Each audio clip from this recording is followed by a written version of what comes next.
歡迎蒞臨莊月明文化中心。演出開始前，請關掉手提電話、可發光及響鬧裝置，以免影響演出。未經許可，請勿攝影、錄音及錄影。多謝合作。Welcome to the Chong Yuet Cultural Center. Before the performance begins, please switch off your mobile phone, any sound and light emitting devices. Please also be reminded that unauthorized photography, recording, and filming are not allowed. Thank you for your cooperation.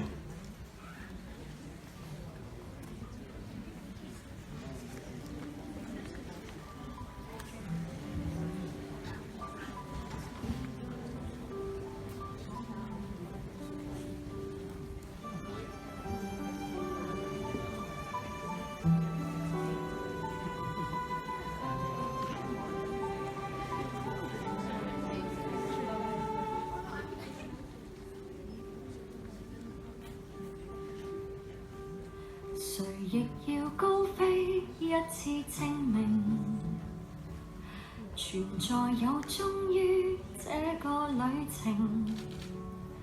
跌碰過、傷過、亂過，也不要白過。你教我不必擔心那結果。有你愛，所以任性，也可以盡興。與你沿路分享一切，未驚。聽我放聲唱歌，飆高低泣當中有我。叫你放開耳朵，細聽願望就像如初。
पसंद आया like पसंद नहीं आया तो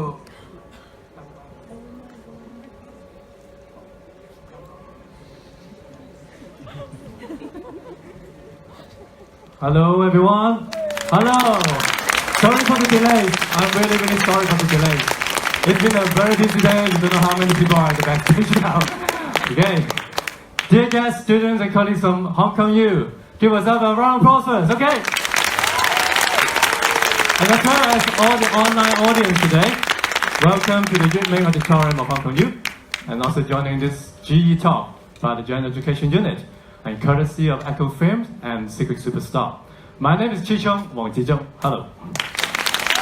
I'm the Assistant Director of GE, and we have been curating long-credit bearing programs since 1995, and hopefully carry on, okay? And technically, this is a GE class, which means, with respect, let's not take pictures or videos during the talk, okay?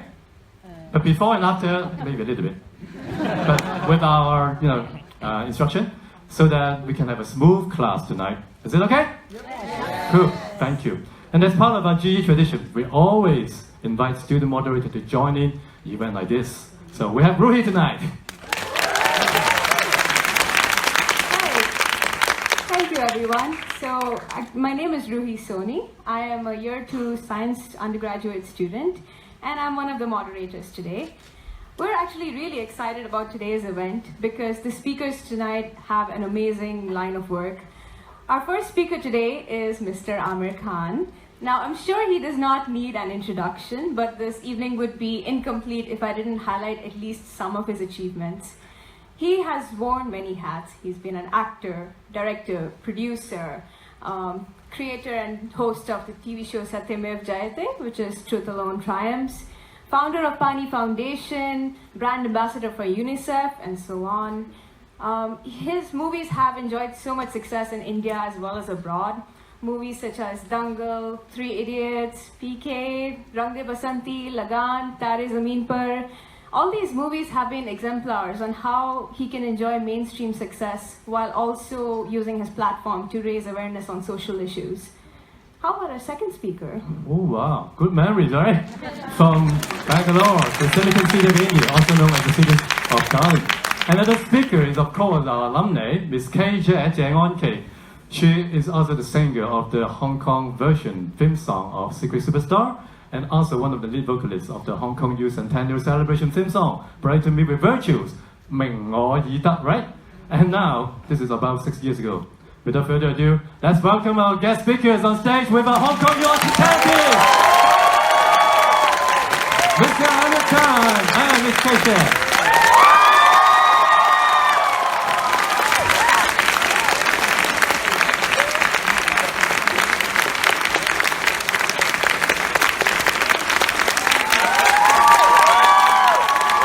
Please be seated. Wow. Isn't it like the Hong Kong Film Awards show last night? So yeah, we saw you yesterday at the Hong Kong Film Awards last night.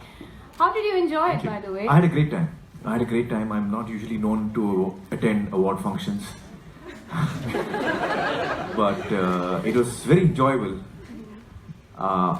It was a great evening. I thought it was very well organized. It moved, the pace was good, some wonderful performances, and the host was very good. Turns out it's Kay's husband. Thank you for the kind word. But more importantly, it was a great window for me. In those 3 hours, I could see a lot of, with every nomination, I could see the clips of so many films. And in that 3 hours, I was exposed to a lot of work of the talent here in Hong Kong, production designers, DOPs, actors, directors, writers, musicians, singers, action directors. So I was watching that and I was like, wow, these guys are really talented. They did some, edgy stuff, yeah. And I felt that I'd love to work with the creative talent here in Hong Kong in the film industry, yeah. Right. You had actually mentioned that in your speech as well last night. And so we're curious, do you have any particular projects or plans in mind? No, not anything specific right now, but that was the feeling I had in my heart when I was watching the evening unfold. And I'm sure that something will come up, and I'm a great believer in things happening organically, so I hope it does happen, yeah.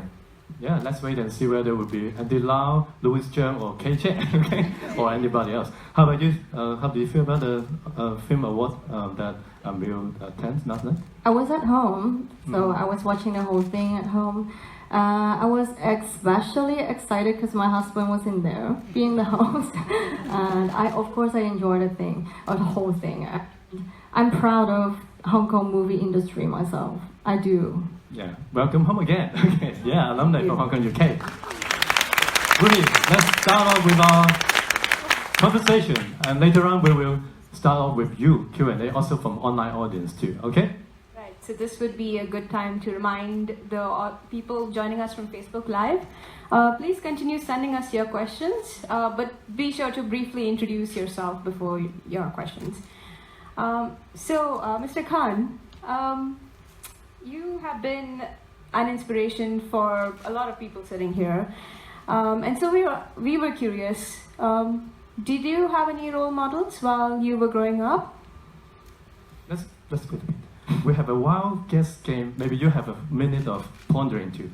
We were thinking about Would that be like the 20th century Indian film icon, Ray, Sajati Ray, maybe? How about Gandhi or Charlie Chaplin, who also plans a lot of laughter and tears about social issues, and maybe even Bob Marley, because you were wearing a Bob Marley t-shirt in Hong Kong the other night, right? So just for example, but maybe you have some more names, maybe philosophers or... Well, actually, one of the persons who's been one of the biggest influences in my life is my mother. Oh, wow. Yeah, she's been someone who, largely what I am today is the influence that she's had on me. She's someone who's very sensitive. Her ability to think for the other person is really amazing. And that has been a big learning for me.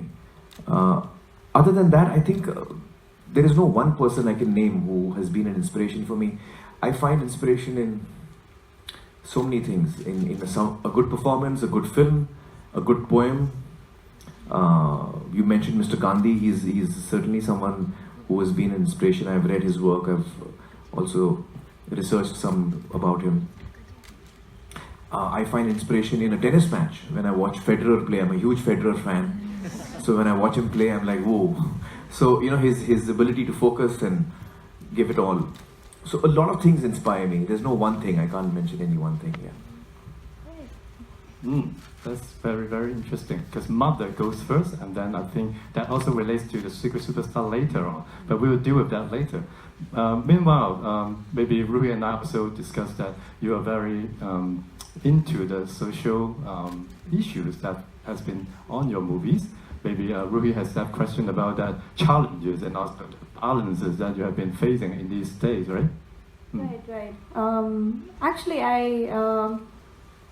for a lot of people, especially from Hong Kong and China, though his movies have been popular here, maybe you would not be aware that he has actually created and hosted a TV show called Satyamev Jayate, which means Truth Alone Triumphs. And so he's used his platform in many different ways to bring light to so many social issues, not just about gender inequality, but also people who are scavenging waste, many different topics. So we were wondering, for both of you, how difficult is it to, I guess, balance out entertainment with using your platforms, responsibly?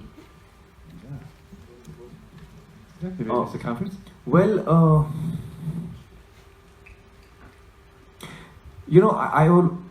I've kind of grown to understand and believe some things. Each one of us in society has something we can contribute. No matter what field we are in, no matter what our passion in life is, we are able to contribute something to society.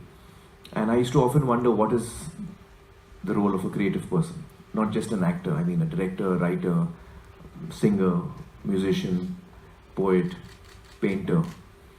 And then it kind of, gradually came to me that creative people in society actually have the potential, if they so desire, to really affect society.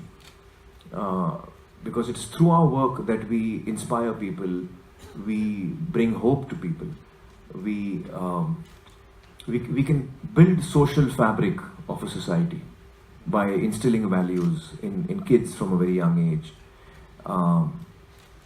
We bring grace to society, and so that is something that came to me along the way, and it's not essential that you do that, mind you. As an entertainer, you might decide, listen, I just want to entertain people, I don't want to do any other thing, or I don't want any other responsibility, and that's fine too. I think that's fine too, because just making people laugh is a big contribution,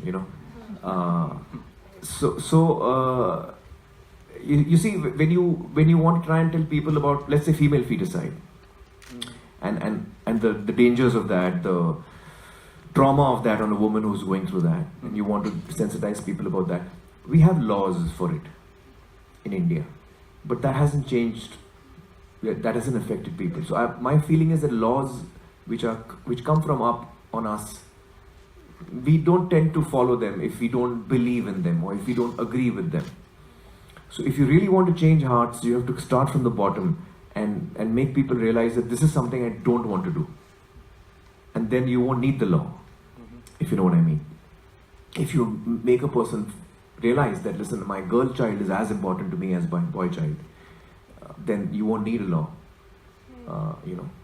for sex selection, abortion that we have in India.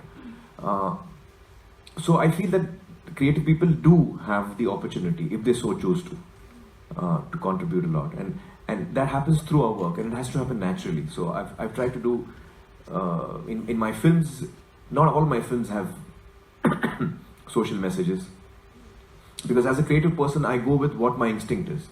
I want to do something that I love, and it could be a Tare Zameen Par, it could be a Secret Superstar or a Dangal.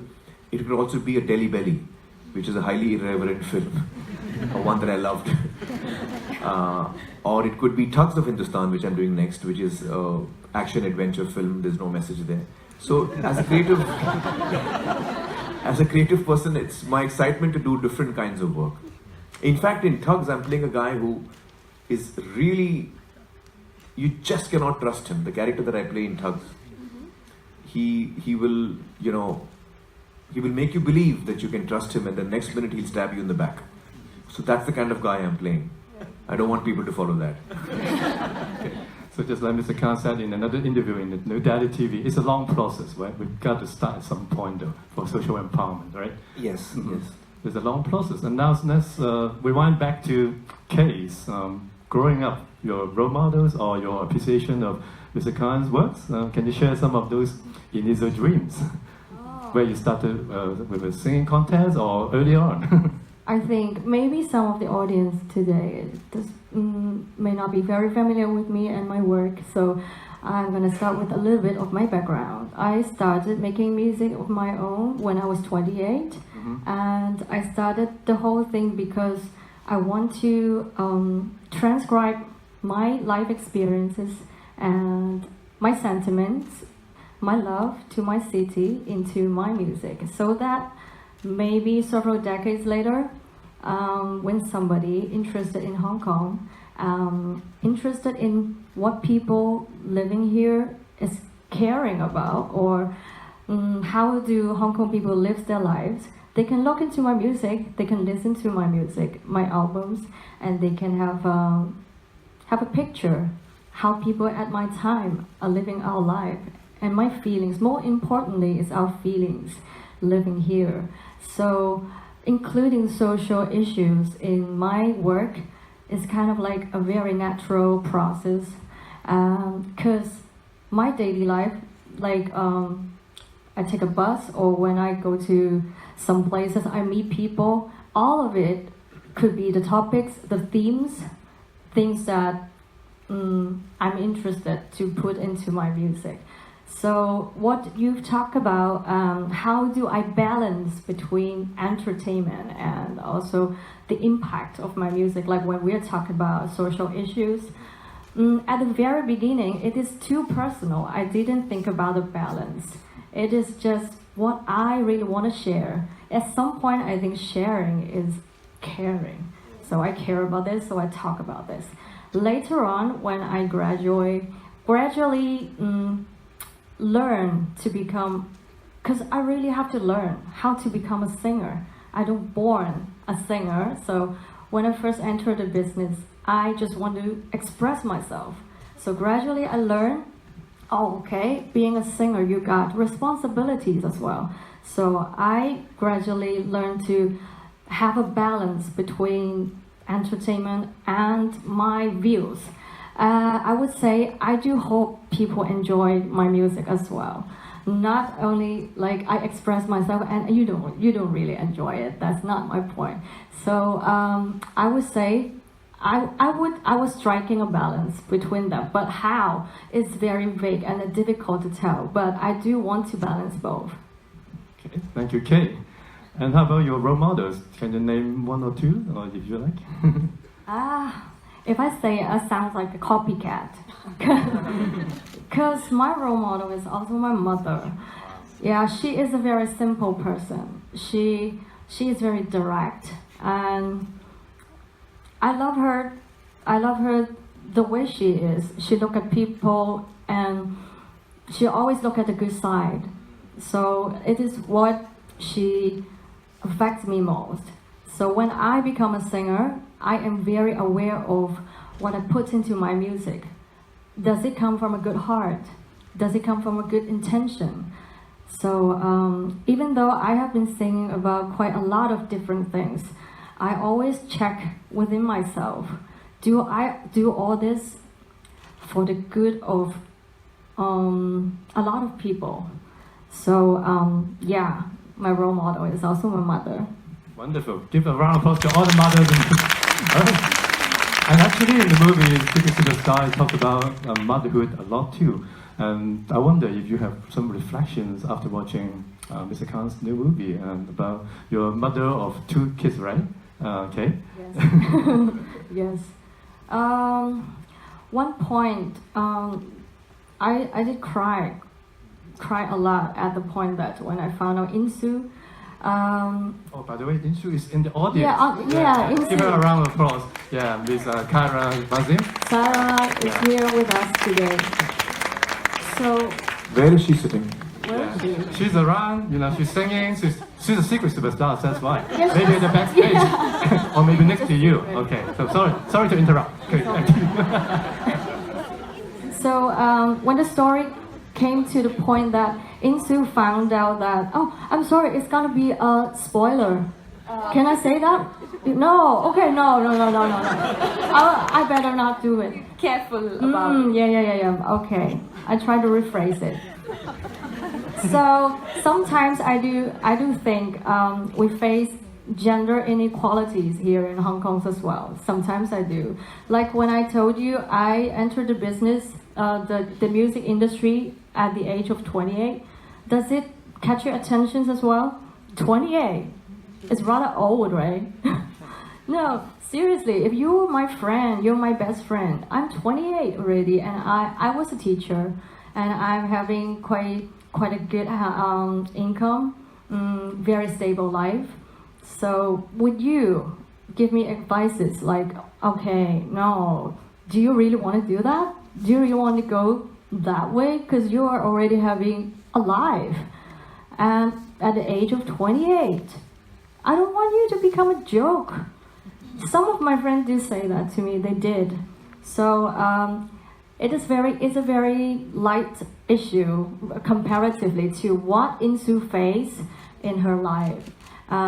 Pursuing her dream to become a singer, I was facing some stereotypes of being a singer. Maybe they give me such advices because they think singer has to be young.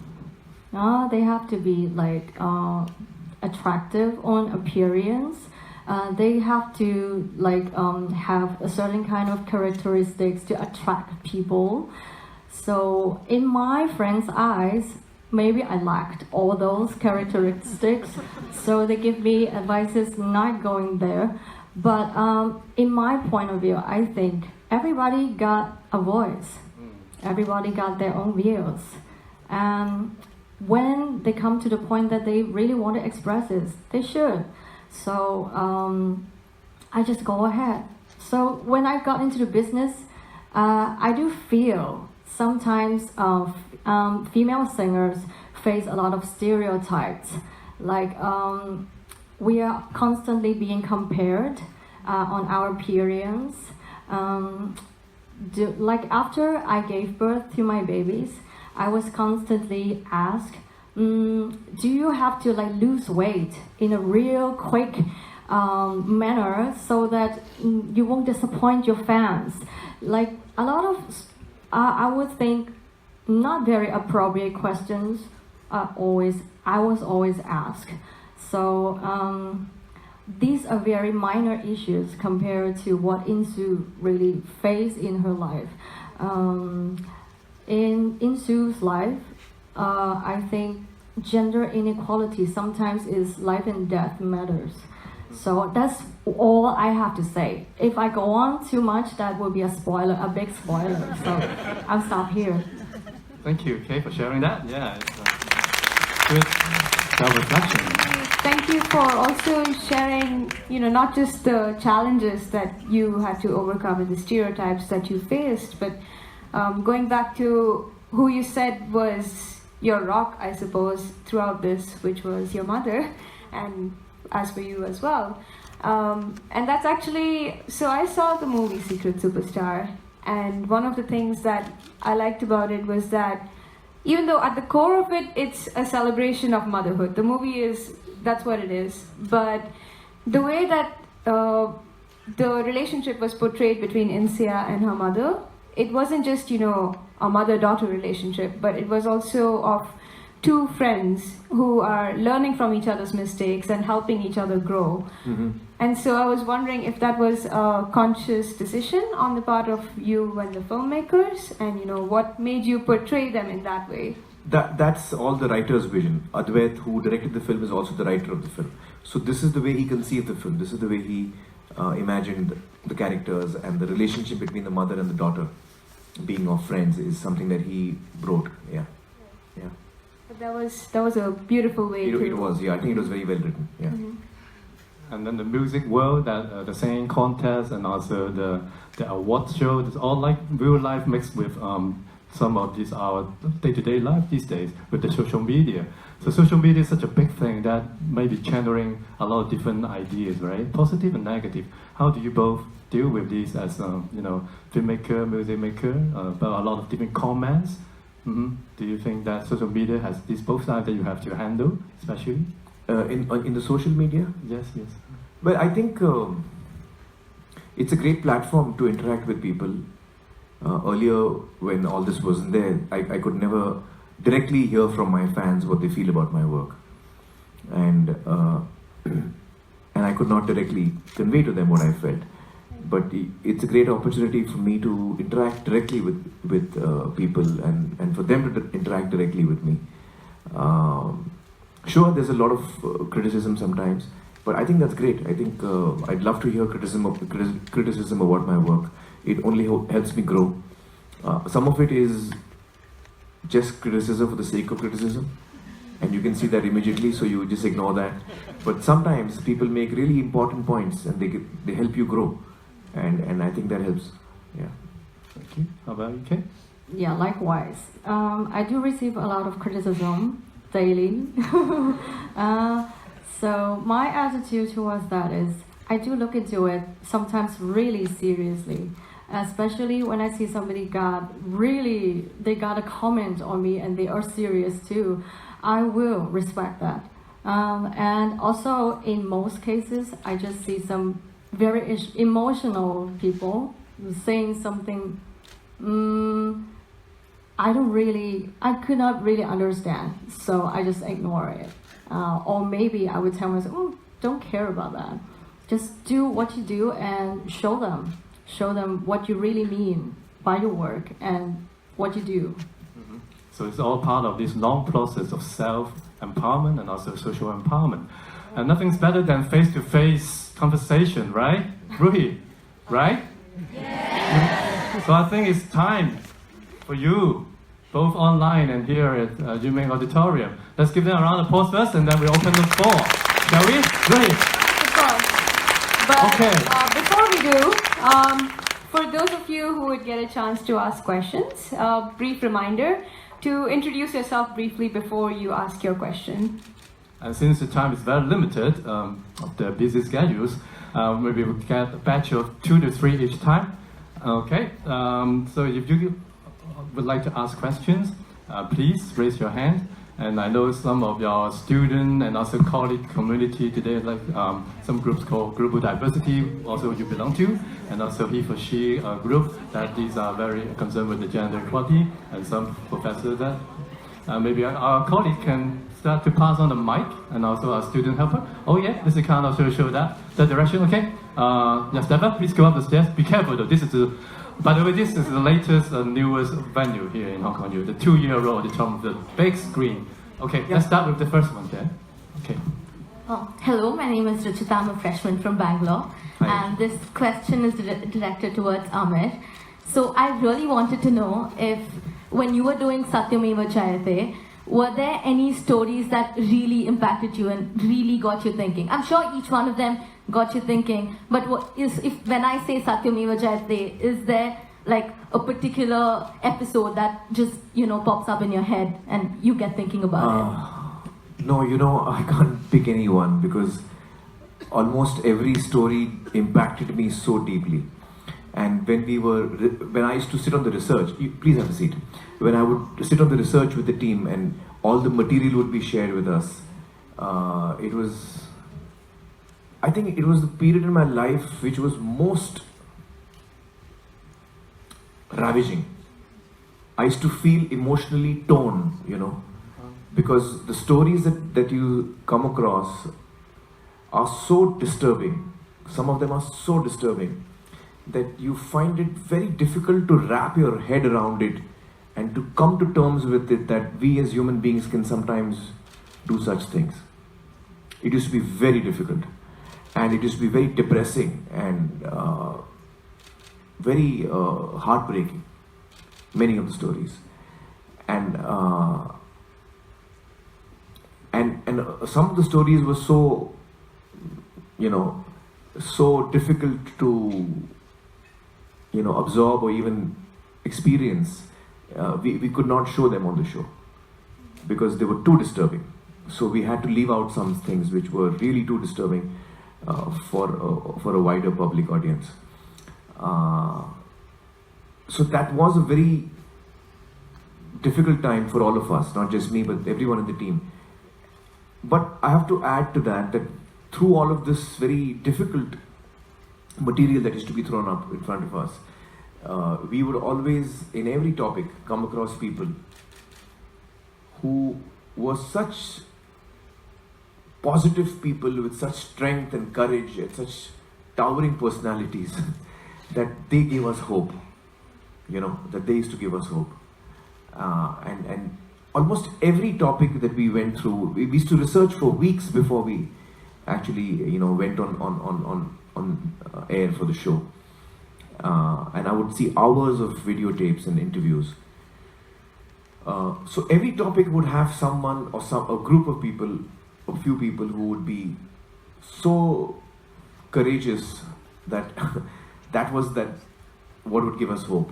So it used to be like a roller coaster ride, for us going through each topic. I'm afraid I can't pick any one of them over the others because each one was so moving. Yeah. Okay, thank you. And by the way, what do you study here? Accounting and finance. Accounting and finance. Okay. Next, maybe here. This gentleman. Maybe you can give the mic to the girl behind. Yeah, and then next one over there. So that we can.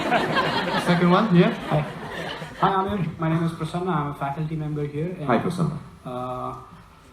I have a very important question for you. Welcome to Hong Kong U. There is a nice hike from Hong Kong U to the peak. Would you want to go on the hike? Hike? Like an invitation or something. It is very beautiful though. There's a nice hike. No, I would love to do that hike. Yeah, the peak. And what is your question then? The peak tram is for The hike to tourists. the- Sorry? The peak tram is for tourists. Okay. I want to take you on a hike. So that was the joke. Okay. I want to ask you about teamwork. How do you motivate others to kind of come up to your level? What's your secret recipe to get good work out of your team? Do you have a secret sauce which is different for men compared to the sauce you have for women? How do you encourage? Thank you. It's like a cooking show question. Seriously. No, I think teamwork is what it is all about. Certainly in cinema and filmmaking, it's all about teamwork. I'm sure it is in other fields as well. But the attempt that I make is not to get people up to my level because I don't think I'm on some higher level or something. I think that each one of us is trying our best. And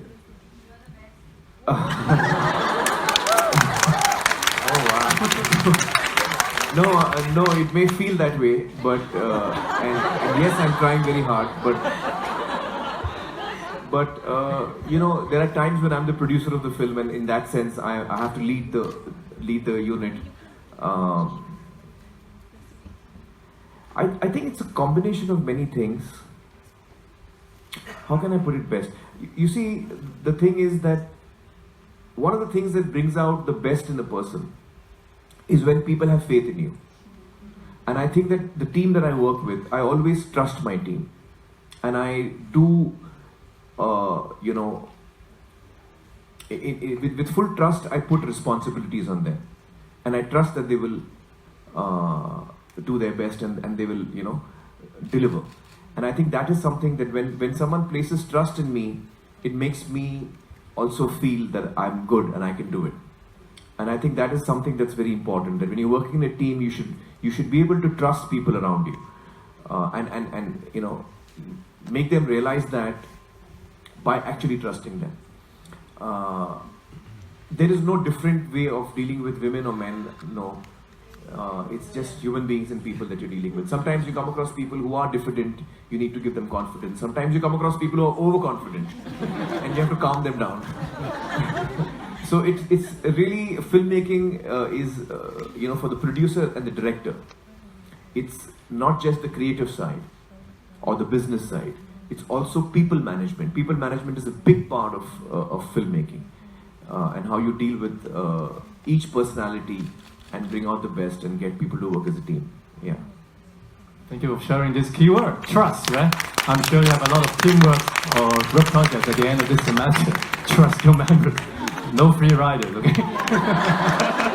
All right, let's move on with our question. A very good afternoon to Mr. Khan and Ms. K. Thank you so much for coming. First of all, I'd like to thank you for choosing to contribute. I've grown up watching you. I've read about your work, and it's truly a pinch me moment. My question for you is, if you ever could be 18 or 19 years old again, what's that one piece of advice that you'd give yourself? As I assume I am 18. Oh, sorry, next year I'll be 18. Well, I know what you mean. Please have a seat. I don't usually give advice to people, but since you're asking, I think one of the things that I've learned, one of the most important things I've learned in life is to never compromise with what you believe in. And I've learned that through my life. I'll give you an example. When I started out as an actor, my first film that released in India was a big success, and I was this overnight star. And then I began working in a number of films, too many actually, and some of them were not very good. And when these second or third films started releasing, they started bombing. They were not doing well, and they were not very good films. And I was being labeled the one film wonder by the media, and rightly so. So I'd signed these 9 films or so, which were not very good as they turned out. I thought they were great films to begin with. I was at the worst in my career. I could see my career ending. And I was so unhappy with the work I was doing. It was work that I did not believe in. I was working with people that, had a different sensibility. It was all new to me. And I was so disturbed. I used to be so disturbed that I used to go home and I used to cry. I used to actually weep, about the work that I was doing. I was so frustrated. And since I've committed to these films, I have to complete them. And I know they're not good films, but I still have to complete them. It was a horrible situation to be in. And at that time, I swore to myself that never again will I ever do a film if I'm not happy. I have to love the script, I have to have complete faith in the director, and I have to have complete faith in the producer, because these 3 things is really what determine how a film turns out. So the script has to be wonderful, the director I have to trust, and the producer I have to trust to be someone who provides the resources to make the film properly. My films began bombing one after the other. And I had a few films coming, so people were like, okay, some more of his films are coming, but I knew what those films were. They were really bad. So I knew that they're not going to work. I desperately needed to sign a film, which was a good film, which would give me a new lease of life in my career. And at that time, it was like I was in quicksand. and I was thinking.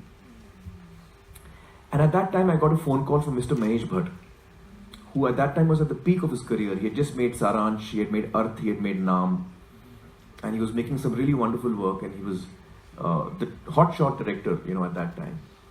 And he called me for a meeting, and I was so relieved. I was like, you know, Bhatt Saab has called me for a film, and he's the one person who's going to pull me out of this quicksand. Just the announcement that I'm doing his film would allow my career to absorb another 4 flops. You know, I would survive those because people would be waiting for his film to come. Anyway, I went to meet him that evening, and he narrated the script to me that he wanted to make, and I didn't like it. And so he said, what do you think? I said, sir, can I just take one day to think about it? He said, yeah, sure, we'll meet tomorrow. I went back home. I couldn't sleep that night because I had promised myself that never again will I do a film if I'm not happy with the script, the director and the producer. And here clearly I was not happy with the script.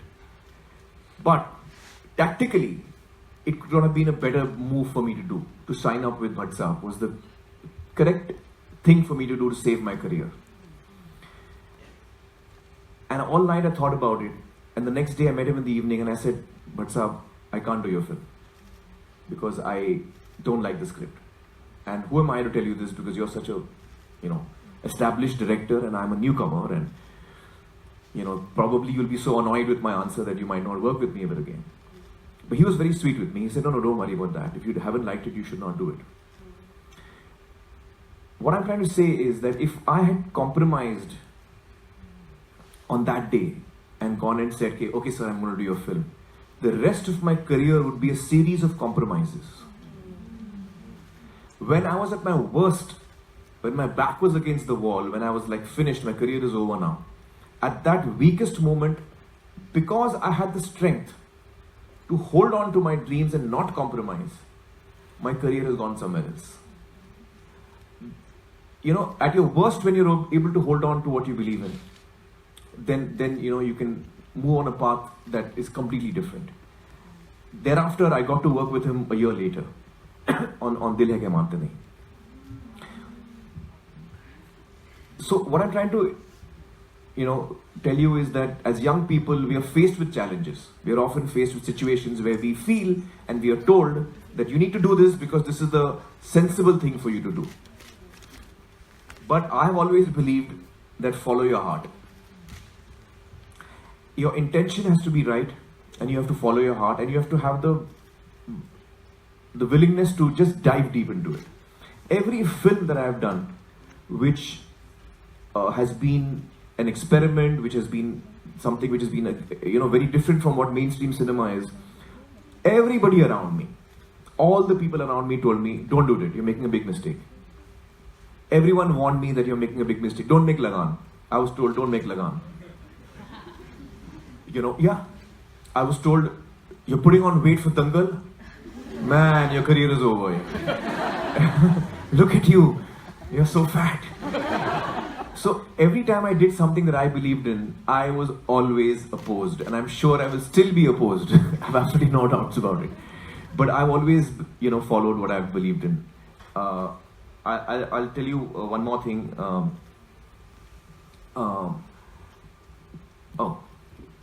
Slipped my mind completely, but can I use this one?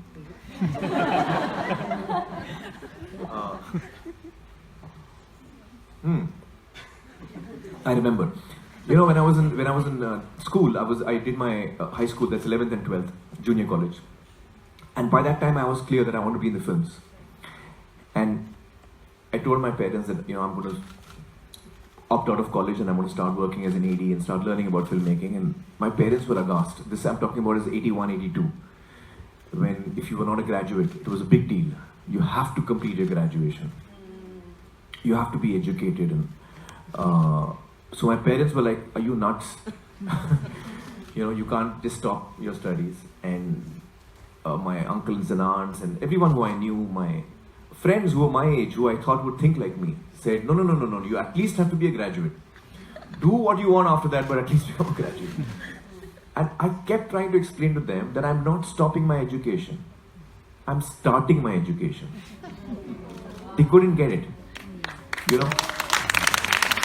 I'm actually wanting to educate myself. I'm not going to a place which gives me formal education, but I think education is important. So it may not be formal, but I have every intention of educating myself.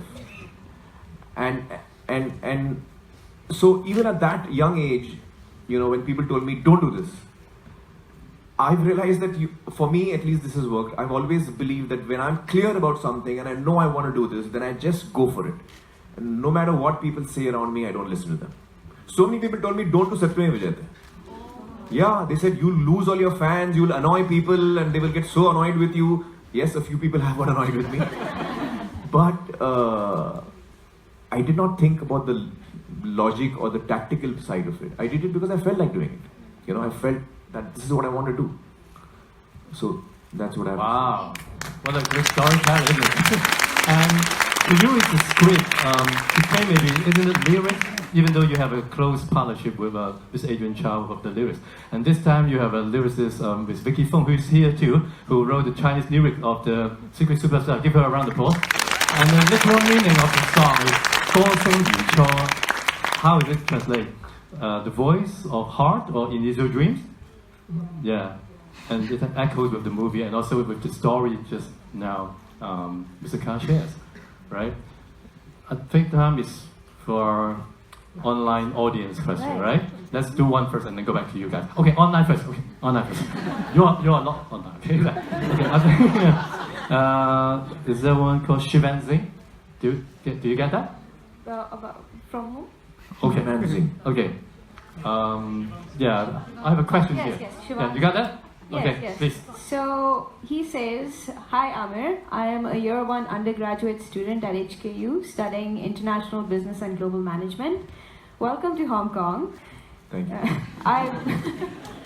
I wanted to ask you how you've been able to stay one of the most humble people alive despite having achieved so much in life. What message can you give to all of us that can help us handle both success and failure without giving up in life?" Oh, success and failure. I have to say that whatever I am today is not just because of my successes. It's largely because of my failures. Because the maximum that I learned in my life was when I failed.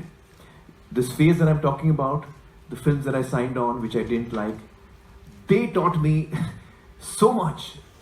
And that was in the early years of my career. And, so if you look at my films that I've signed in the first 6 months of becoming an actor, and then if you see the films I've signed after that, there'll be a huge difference. So I think my failures have been really my biggest learnings in life.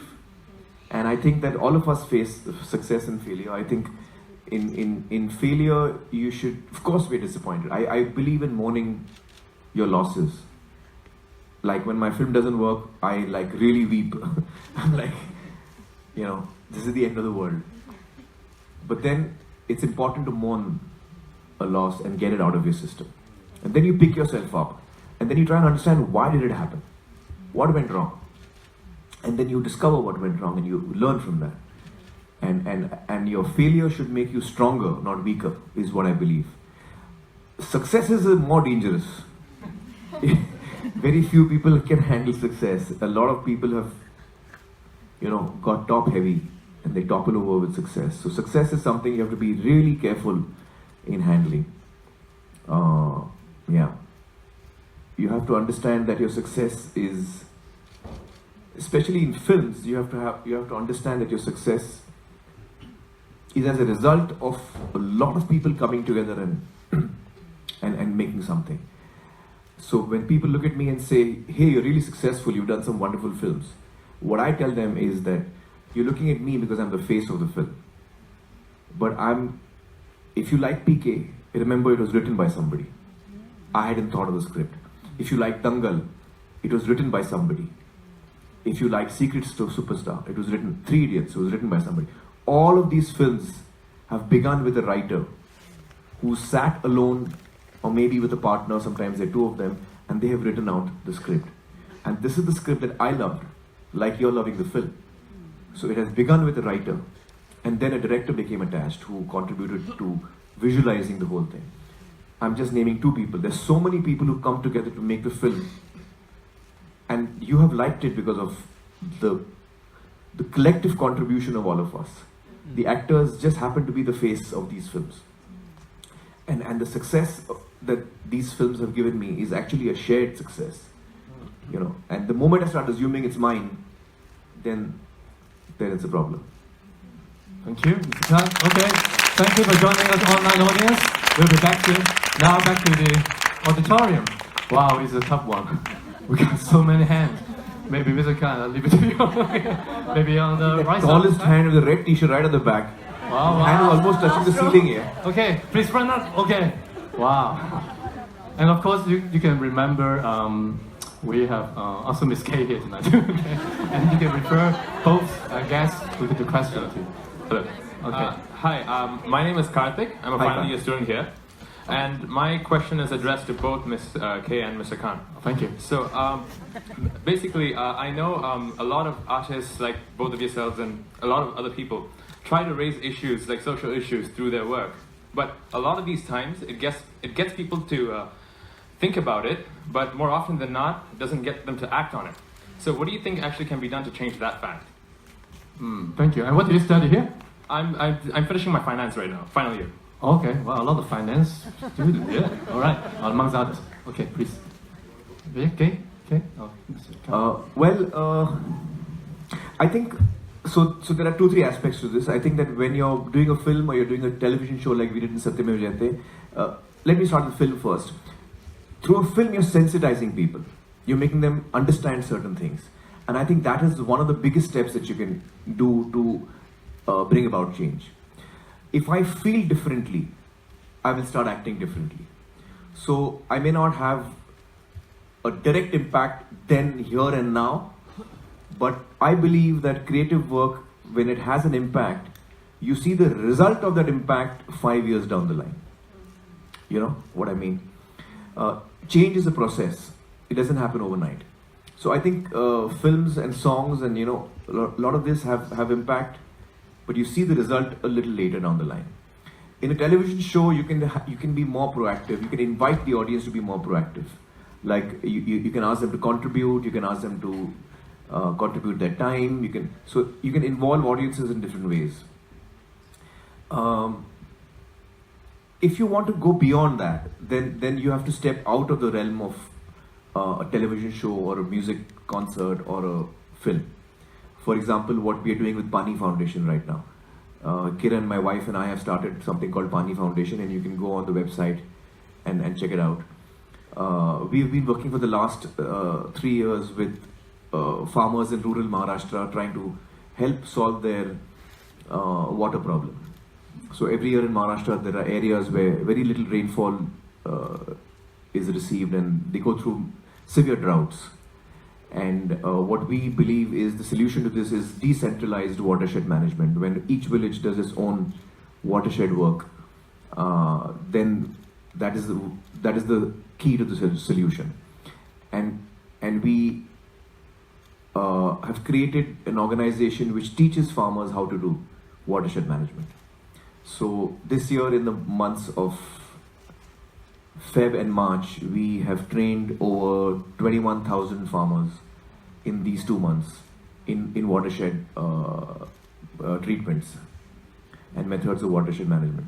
So we are working with around a little over 4,000 villages this year. We began with 100 villages, went on to 1,000 villages, now we are at 4,000. So now this is much more proactive, but this is not a film. This is not a TV show. This is, communication. Again, we are still communicators, but we're working on ground. And we have a massive outreach program this year where we are inviting people from cities like Mumbai, Pune, Nasik, etc., cities in Maharashtra, to travel to a village and work with villagers. Just give 3 hours of your time. So on the 1st of May, which is Maharashtra Day, we have invited people to come online, sign on, and you can come and work with the village early morning, 6 o'clock, 7 o'clock till 9 o'clock, 10 o'clock. And just those 3 hours, I think, of us contributing to working shoulder to shoulder with a villager to help them will be something that will really, I think, enrich our lives in many ways. So through a film and through creative mediums, you can sensitize people, change their hearts, touch their hearts. But if you want to get people to do something specific, then you have to step out of that sphere. Thank you. Okay. To me, it's like whenever you have your work published, your part is done, and the power to take the action, to actually carry out the action, is always in other people's hands. So I agree with you. Whenever you have planted a seed, you have to give it some time to see it grow. And I would see it this way. When you're sharing knowledge, sharing information, is actually empowering somebody to see clearly the whole picture. So what action they actually choose to make is their choice. So from the beginning, I've said that I care very much about my intention of my work. I always make sure myself I'm doing it with a good heart. That's the best I can do. Thank you, Kay. Since the time is running out very fast, maybe we'll have the last two questions all in one. Shall we? Okay. Yeah, please choose two hands. Okay, maybe. Yeah. Ta-da. Okay. Move up. Let's start up. Lady in the white. Yeah. Wow. Okay. Another one, maybe there. Hello and a very good evening, everyone. Along with Mr. Aamir Khan and Ms. Gay, I'm delighted to meet you all. This is Kavyanjali Shukla, and I although I haven't seen the movie yet, but it deals with women empowerment and music both. So the film revolves around the music. So I'd like to tell that one of my grandmothers is also the first Indian tabla player. Oh, wow. Nice, wonderful. Of course, yeah. Thank you. Their profession. Yeah.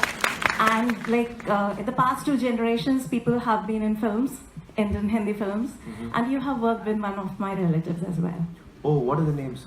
Saurabh Shukla. Oh, Saurabh Shukla, yeah. But he does, but I don't have that connection with him. My brother has. Okay. Like he knows, like he has been attending. And your question is, please? My question is with Ms. K. Yeah. So, secret superstars revolve around music. So music has no language. Either you like it or you don't like it. So do you find like what genre of Indian music you like? And like how much familiar you are with Indian music, and how was like singing the song for Indian superstar in Chinese that I just saw while in the clip?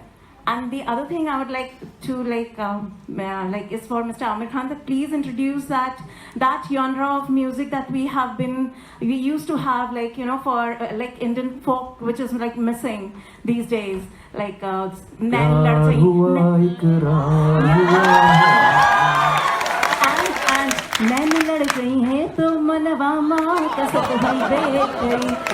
Music jam bonus, huh?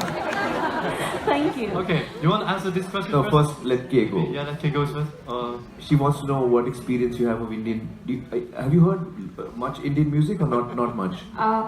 Quite funny. I do heard a little bit because my daughter, she because the music choice in my home is quite international. Yeah, because my JJ, my helpers at home, they are a big fan of yours.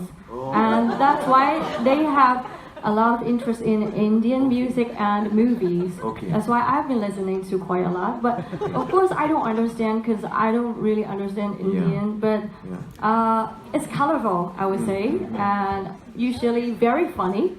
I watch a lot of Indian Bollywood songs. MV. It's quite entertaining. Yeah, I enjoy it. Yeah. Well, you know, if next time you get a chance on YouTube, you can also look up Indian classical music, which is quite different from Bollywood popular music. Yeah. Then you also have Indian folk music. You have ghazals. You have different kinds. You know, there's a variety of kinds of Indian music, which is quite good actually. What was your question to me? If you have songs of the... Sorry. Maybe we can move on to the last one. Yeah. We got a chance. This girl in the pink. I think please move it down. The girl in the pink. Maybe. Yeah. Yeah. Okay. Mr. Khan, choose this. Okay. And then maybe the boy next to her. And then last. Okay. Yeah, And then he with the was last. so disappointed. I was like, okay. Okay. You guys don't blame me. I'm just picking at random. All right. Please be concise. Yeah. Please start. Thank you for picking me. Hi, Miss K and Mr. Khan. So I'm a final year student studying accounting and finance here. I'm really frustrated about like job searching stuff. And then I just want to know, like in your lifetime, I believe you will have some time you pay a lot of effort, but there's no return, like no return at all. So how do you empower yourself? How do you encourage yourself to go through this hardship? Like I'm during this situation. I need some encouragement. That's it. Good. Yeah. Graduation time, huh? You know, there are times when we go through life when we desperately want something. And that thing doesn't happen only. You're chasing it, you're really working hard for it, but somehow things just don't seem to fall into place. And it's so disappointing when that happens. I don't know how to deal with it, quite honestly. Because even I go through that sometimes. When you really want something to happen, and you really are desperate for that one thing to happen, but it just doesn't happen. And I guess at that time I tell myself 2-3 things. One, I don't give up until the door shuts on me. You know, until all avenues shut down, I don't give up. I'm one of those people who keeps going at it. And when that happens, when all doors shut on you and you realize that this is the end, it's not going to happen, then I say to myself that maybe this was not meant to happen. And no matter how much I want it, no matter how much I want this thing to happen, maybe it was not meant to happen. So I'm glad I gave it the best shot I could. Because if I hadn't done that, I would be disappointed. So I'm glad I gave it the best shot I could. And now I must accept that it's not going to happen. And I must live with the fact that it's not going to happen. And move on to something else. That's how I deal with it. Thank you. Last one. Aamir, thank you so much for choosing me. My disappointment. I'm actually a postgraduate medical student, year 2 over here, and so different from the business guys. I wanted to student, I'm with you. Okay, I wanted to ask you. I mean, sometimes as an older student, I look around and I'm like, I've got 10 years less than most of these guys, and then I always think about what is the one problem.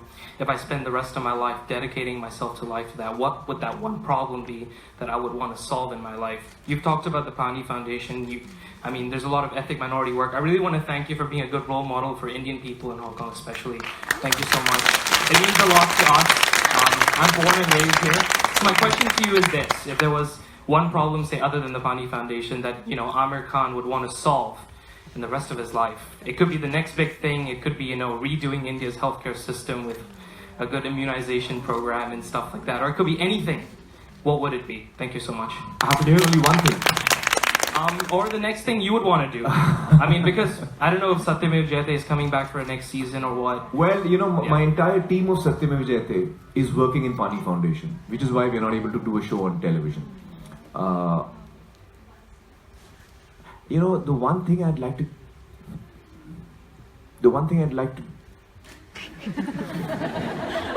do or change in the world, which seems impossible, so it's like a dream in my heart, is to remove fear from people's hearts and minds. If you remove fear from people's hearts and minds, because fear makes you do so many things. Fear makes you vengeful, fear makes you angry, fear makes you violent, fear makes you defensive. Fear is a very negative emotion. If there was one thing that I could do is remove fear from people's minds and hearts, then I think a lot of problems, including the public health in India, would get solved. Because fear is one of the biggest things that affects so many of us in so many different ways. Yeah. Yes, it goes back to following your heart and overcoming your fears, like you said. Actually fear, I believe that when you're born, there are 2 emotions that you're born with. I could be wrong. You're a doctor and you might correct me. But fundamentally, you feel love because you feel love for your mother. Instinctively, the child feels love for the mother. And the other thing the child feels instinctively is fear. So you try lifting a baby suddenly and it'll go like that. It feels fear. Instinctively, it feels fear. So these are the first two emotions we feel when we are born.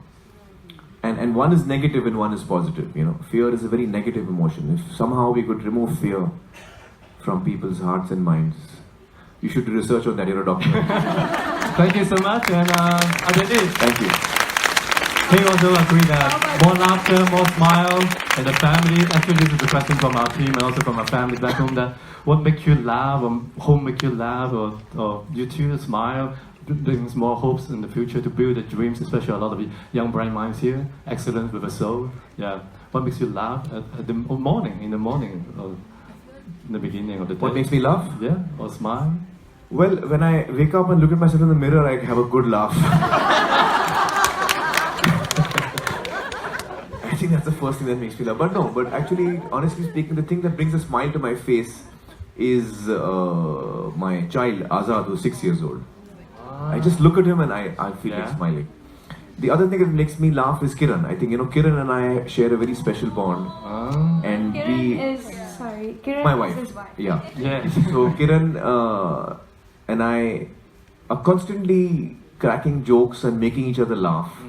So that's one thing that makes me laugh. And yeah. And how about you, Kay? Yeah, I have a very funny husband as well. Yeah, you see some similarity here. He does make me laugh a lot. He's not making me laugh, he's making me happy to have a positive attitude towards life. Sometimes we laugh about our failures, we laugh about sadness as well, because when something bad happens, it's time for you to really look into yourself to check whether you're on the right track. So I'm very grateful that I have a partner of life that I can really share everything with, and he gives me lots of energy to face challenges. Wonderful. Yeah, I feel exactly like that. Yeah. So, yeah, searching for equality and secret superstars and your better half. Okay. Thank you so much. Thank you. We'd like to have a little souvenir to present to our dear guest today. Oh, thank you. And now may we invite also our Inzu. Now she can come to join us. Miss Kyra. Where is Zaira? Vazir. Yeah. Give her a round of applause. You want to say hello to our Hong Kong audience? Hi everyone. Thank you so much. Since you're still at senior high school, right? We have a Hong Kong U stationery set for you. Yes, Ruhi, please. Thank you. And also, yeah, this is for it. Okay, please smile and take some pictures. And also for Kay, we have some Hong Kong U jasmine tea and a mug for you, and also a GE program for you. And last but not least, Mr. Amir Khan, our pleasure to have you here in Hong Kong UG. A round of applause, our mega superstar masterclass today. I don't know whether there will be another request. I still remember the famous line, all is well, right? Can you do that to us, to support and encourage our students here? All is well. Thank you so much. I wish you all the best, and keep tuning in to GE and all our programs, and give us a like. And on this coming next Friday, this Friday we have our Herb Garden opening with concert and double G and stuff like that. Okay, see you next time. Don't study so hard, just have a good time. It was wonderful talking to all of you. Thank you so much. Thank you. And thank you, Ruhi. And thank you. Let's come back up and for one more. Now is your photo op, okay? And Vicky. Can you join us, please? Audience, please put yourself together around your applause to Miss Vicky Wong, the Chinese lyricist. Vicky used to be a lawyer, but now she's a full-time musician. Yeah.